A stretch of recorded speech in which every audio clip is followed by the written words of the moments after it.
Yo, what is good, yo? It's your boy Ty back here with another video. So recently I got a lot of questions because some people in my Twitch streams actually were like seeing my new defensive settings, like, Ty, you haven't showed us kind of your new defensive settings. What are you currently doing on defense? Because I feel like my new defensive settings is way different than what I used to do. It was the AI off-ball defense was broken, so we had to go smother on that, and it was a mess. The old defensive settings were an absolute mess. But I'll kind of take you through my defensive settings today, kind of the updated best ones in NBA 2K21. But before we go any further, if you are new to my channel and have not yet, please smash the subscribe button as we're on the road to 35,000 subscribers. So before we get into the actual defensive settings, which I always go in order, so I do my defensive settings first, you got to make sure right now your adaptive coaching engine is off. Now, I know the next gen blog came out today and they said something about adaptive coaching engine is going to be good for the future, whatever. Okay, make sure that's off, because if that's on, first of all, I think Klay Thompson, if you have Klay Thompson, he's going to guard the center. Second off, it just messes with your settings. At least last year it did, and I always hated having the adaptive coaching engine on. I don't know if it's settings, matchup, what it messes with, but I cannot have that on for just the way I play defense and everything like that. It just messes everything that I personally do on the defensive end up. So another thing, coaching sliders, I don't know if this necessarily matters anymore, but I always turn this to 0. Always, because the less help, in my opinion, the better the majority of the time. Now, I might mess around with it and just leave it at 50 for you know, just a little bit, but right now I am running it at 0. I think as far as just limiting threes and just my rotations and just manually rotating and stuff like that, you don't want guys to drive into the paint and your guy to help out of the corner and then you end up giving a 3. That's just not what you're going to want unless your rotations are just really like that. It's just, in my opinion, in 2K19 I left help defense on. 2K20 I turned it off, and then in 2K21 it's just been off the whole time. Now, can you try it on? Absolutely. I don't know if it truly matters or if it's just kind of a preference based thing. So as far as my defensive settings specifically, so I don't know, this is just, right now I'm in just a specific domination game because it doesn't really matter. But I'm going to kind of go over a few things and show you guys kind of what I would do against specific players. So obviously this is my first thing. I'm just going to show you my base settings and then player by player what I do. So my on-ball pressure is smother, and it always will be. I personally press. I run a full court press, and so just smothering the offensive players, trying to make them uncomfortable is what I do. I do off-ball pressure tight, just kind of as a base thing, but I adjust it, and I'll show you kind of that in a little bit. Now, on-ball screens, I used to do, what did I used to do? I used to do nothing on here. I used to just leave that automatic, and then I used to go no hedge. That's what I used to do. Now what I do is I go on-ball screen, get over, on-ball screen, go over. The only difference in these is the on-ball screen with just anybody or the on-ball screen with the center. So that's really the only difference. So you want both of them probably to be the same unless you're just comfortable running different rotations. Let's say the center can't shoot, you might want to ice or do whatever you guys want to maybe do against that. But hedges are concerned, I do catch hedge on both. Now I used to do no hedge, and no hedge is fine as long as you're not getting killed by the screen. If you're not getting killed by the screen, you can do no hedge. But I've had success doing catch hedge a little bit. So on the catch hedge here, it says you're giving up the mid-range jumper, tough to play if the hedging player is not quick, okay? Then no hedge, tough to guard against the mid-range jump shot, push pressure on bigs to contain guards. See, it's basically the big, you know, kind of the same thing. And the big difference with no hedge is great if the screener is not a scoring threat and the ball carrier is not a great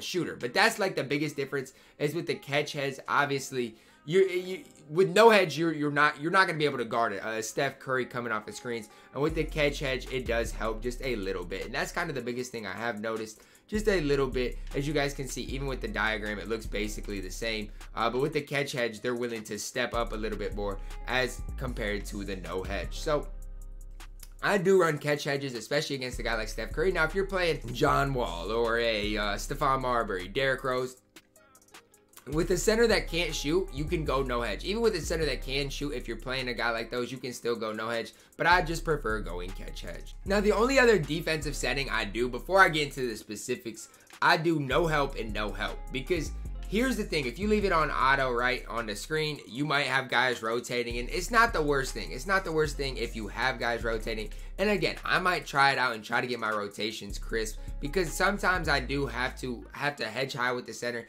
and all of my rotations really are manual right now. So that right now I don't have any help, and so really it just allows the offensive player to get an easy layup. Now, depending on who you play, you might want to leave this on automatic or help, you know, in no rotation, whatever you want to do.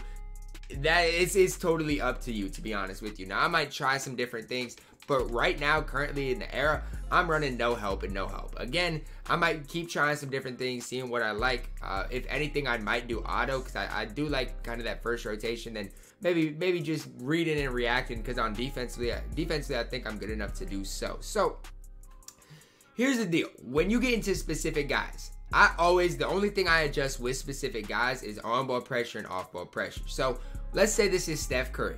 I'm going to leave the off-ball pressure as tight. If it's Derrick Rose or John Wall, I might move it to moderate. Now, if you're playing Klay Thompson at the shooting guard position, you're going to want it tight. If you're playing a guy, you know, let's say for some reason somebody's running a Michael Jordan, you're probably going to go on gap or leave him and then adjust on-ball pressure to gap or moderate. It just all depends on who you're specifically playing and kind of what your goal is. Now, against the Giannis, for example, a diamond Giannis, my on-ball pressure is moderate or gap. My off-ball pressure is leave him or gap. That's my main thing. It all depends on who you play. Same thing with the center, that if, let's say, where you're playing up against Patrick Ewing, for example, you're going to want on-ball pressure gap, off-ball pressure gap. Nobody is greening threes with Patrick Ewing. I don't care. But now, if you're playing a George Mikan, you're going to want to maybe put that off-ball pressure on moderate. On-ball pressure, still, I would put on smother. I love this smother on-ball pressure. So that's kind of where I would lean towards that. But it all just depends on your matchups type of thing. Now, don't take these matchups literal, because like versus Trey Lyles, obviously you're not going to want to leave him. You're going to want to probably play tight because he has a decent enough three ball. But against a guy like Giannis and guys you're not worried about shooting, I would go gap or leave him. And against the great shooters like a Steph Curry, like a Klay Thompson, even a guy like, let's say somebody's running Michael Cooper, Dominique Wilkins, those types of guys I always go tight on, because they have the ability to knock down threes. If they have the ability to knock down 50% or more of wide open threes, make sure your off-ball pressure is tight. If you're up against the Giannis if it's not a guy like, let's say it's not one of the best shooters in the game, let's say it's just a random opponent in unlimited, you're pretty safe going with leave him or gap. Same thing with on-ball pressure. I'm not worried about Giannis Antetokounmpo shooting the ball from like lights out from three. And so a lot of your defensive settings depends on matchups, to be completely honest with you. But the first thing I do, let's set everything to auto, and then I'll kind of show you guys what I do normally to start the game. So start the game, on-ball pressure is just smother, off-ball pressure I do tight, and then on-ball go over, catch hedge, and then we go no help. And then I just go position by position, usually only if it's a competitive game, obviously, is if I go position by position, but just to see if there's anybody I can gap or if there's anybody I want to change off of that tight setting. But the biggest thing, not only in your defensive setting, make sure right now, until at least next gen, I'll give it another chance, make sure your adaptive coaching engine is turned off, and as well as no help. I might try to start just, you know, putting my help defense to 50 and leaving the no help rules as just auto, just to see how it works. But that's really it. That's really it as far as my defensive settings. And I know a lot of people have been asking about them, so I kind of wanted to give you guys my updated settings. Because if you're still running smother or deny ball, off ball pressure, I'm sorry. I'm sorry, because people get back cut way too much in this game, and you don't need to anymore, because the help defense kind of got adjusted in some way. I don't know how. It just randomly one day started working a little bit better, and people weren't leaving the corners wide open. So I would not run deny ball anymore. I would definitely encourage tight as just kind of your base, and then you can obviously adjust it to each individual player if you guys want. But guys, comment down below, which defensive settings do you personally use? Are you guys going to use mine, or do you have suggestions for me on what defensive settings to try out, guys? Let me know that down below. I hope you guys did enjoy this video and find it informational, guys. Drop a like on the video, subscribe if you are new, and as always, man, I love you guys and have a blessed day.